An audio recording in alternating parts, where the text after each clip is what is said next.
এবার আসেন নামাজের আগে আমাদেরকে পবিত্রতা অর্জন ছাড়া নামাজ হবে না, এই ব্যাপারে তিনটা হাদিস শুনি। তিরমিজি শরীফের 1, 2, 3 এই প্রথম তিনটা হাদিস শুনবো আমরা। তিরমিজি শরীফের 1 নম্বর হাদিস, ক্বালা রাসূলুল্লাহি সাল্লাল্লাহু আলাইহি ওয়াসাল্লাম লা তুকবালু সালাতুন বিগাইরি তুহুরিন। আল্লাহ নবী বলেন, পবিত্রতা অর্জন ছাড়া লা তুকবালু সালাত, কোনো নামাজ গ্রহণ করা হবে না। পবিত্রতা অর্জন ছাড়া কোনো নামাজ গ্রহণ করা হবে না। হাদিস নাম্বার 2, এটা একটু মন দিয়ে শোনেন। 2 নম্বর হাদিসটা কেন? কারণ আগামীকাল ফজর থেকে আপনারা আমি এখন যেভাবে বলবো এইভাবে নিয়তটা পাল্টানো শুরু করবেন ফজর থেকে। ক্বালা রাসূলুল্লাহি সাল্লাল্লাহু আলাইহি ওয়াসাল্লাম, আল্লাহ নবী বলেন, নামাজের আগে তোমরা যারা ওযু করবা, পবিত্রতা অর্জন করবা, তোমরা যারা পবিত্রতা অর্জন করার সময় ভালোভাবে তোমরা পবিত্রতা অর্জন করবা।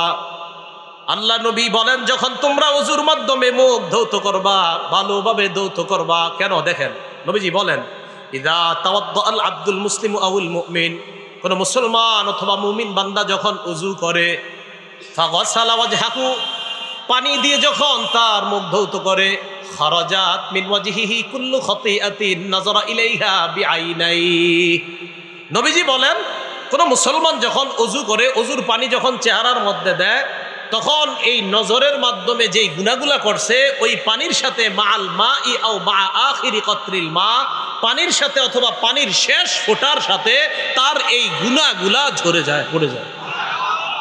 তাহলে আগামীকাল যখন ওযুটা করবো আমরা ফজর থেকে, চেহারায় পানিটা দেওয়ার সময় মাথায় রাখবো, মনে মনে রাখবো যে আল্লাহ, আমি তো চোখ দিয়ে কত গুনাহ করি। আল্লাহ মাবুদ, হাদিসে পড়ছি আপনার নবী বলছেন যে মুখ ধৌত করলে শেষ ফোঁটার সাথে চোখের গুনাহগুলা ঝরে পড়ে যায়।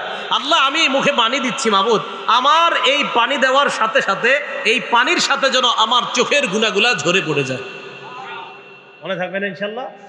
এ হলো মুখে পানি দিলাম। এরপরে কয় ওয়াইদা গসালা ইয়াদাইহি, এরপরে যখন হাত ধৌত করবেন আপনি, আল্লাহ নবী বলেন, হাত ধৌত করার পর খরাজাত কুল্লু খাতিআতিন মিন ইয়াদাইহি বাতাশাতহা ইয়াদা, হাতের মাধ্যমে যত গুনাহ করছে পানির সাথে হাতের গুনাহগুলা ঝরে পড়ে যায়।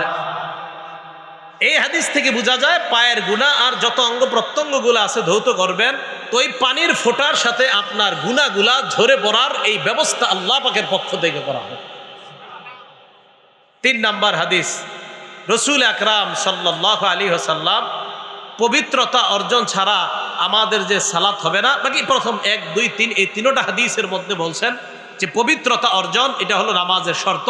তো তৃতীয় হাদিসের মধ্যে নবীজি বলেন, তিরমিজি শরীফের, মিফতাহুস সালাতি আত-তুহুর, নামাজের চাবি হলো পবিত্রতা, পবিত্রতা অর্জন ছাড়া নামাজ খোলা যায় না। এবার চলেন আমরা নামাজে প্রবেশ করব। নামাজে প্রবেশ করার আগে যদি গোসল ফরজ না থাকে তাহলে ওযু করা। ওযুর ফরজ কয়টা বলেন তো? 4টা। সূরা মাইদার 6 নম্বর আয়াতে আল্লাহ পাক রব্বুল আলামিন বলেন, ইয়া আইয়ুহাল্লাযীনা আমানু ইযা কুমতুম ইলাস সালাহ, হে ঈমানদারগণ, তোমরা যখন নামাজে দাঁড়ানোর ইচ্ছা করো, ফাগসিলু ওয়ুজুহাকুম, তোমরা তোমাদের চেহারা ধৌত করো, ওয়া আইদিয়াকুম ইলাল মারাফিক, তোমরা তোমাদের হাতগুলা কোনই পর্যন্ত ধৌত করো, ওয়ামসাহু বিরুউসিকুম, 3 নাম্বার মাথা মাসহ করো, 4 নাম্বার আরজুলাকুম ইলাল কাবাইন, পাগুলা টাকনু পর্যন্ত পা ধৌত করো। এ হলো ওযুর 4 ফরজ। হাত ধৌত করা, মুখ ধৌত করা, মাথা মাসহ করা আর পা এটা ভালোভাবে ধৌত করা যদি ওযু ফরজ হয় আপনার। আর যদি গোসল ফরজ হয় আপনার উপরে, ভালো করে মনে রাখবেন, যদি গোসল ফরজ হয় আপনার উপরে তো গোসলের 3টা ফরজ। 1 নাম্বার ভালোভাবে কুলি করা, 2 নাম্বার নাকের নরম জায়গা পর্যন্ত পানি পৌঁছায়া দেওয়া, 3 নাম্বার সমস্ত শরীরে পানি পৌঁছায়া দেওয়া।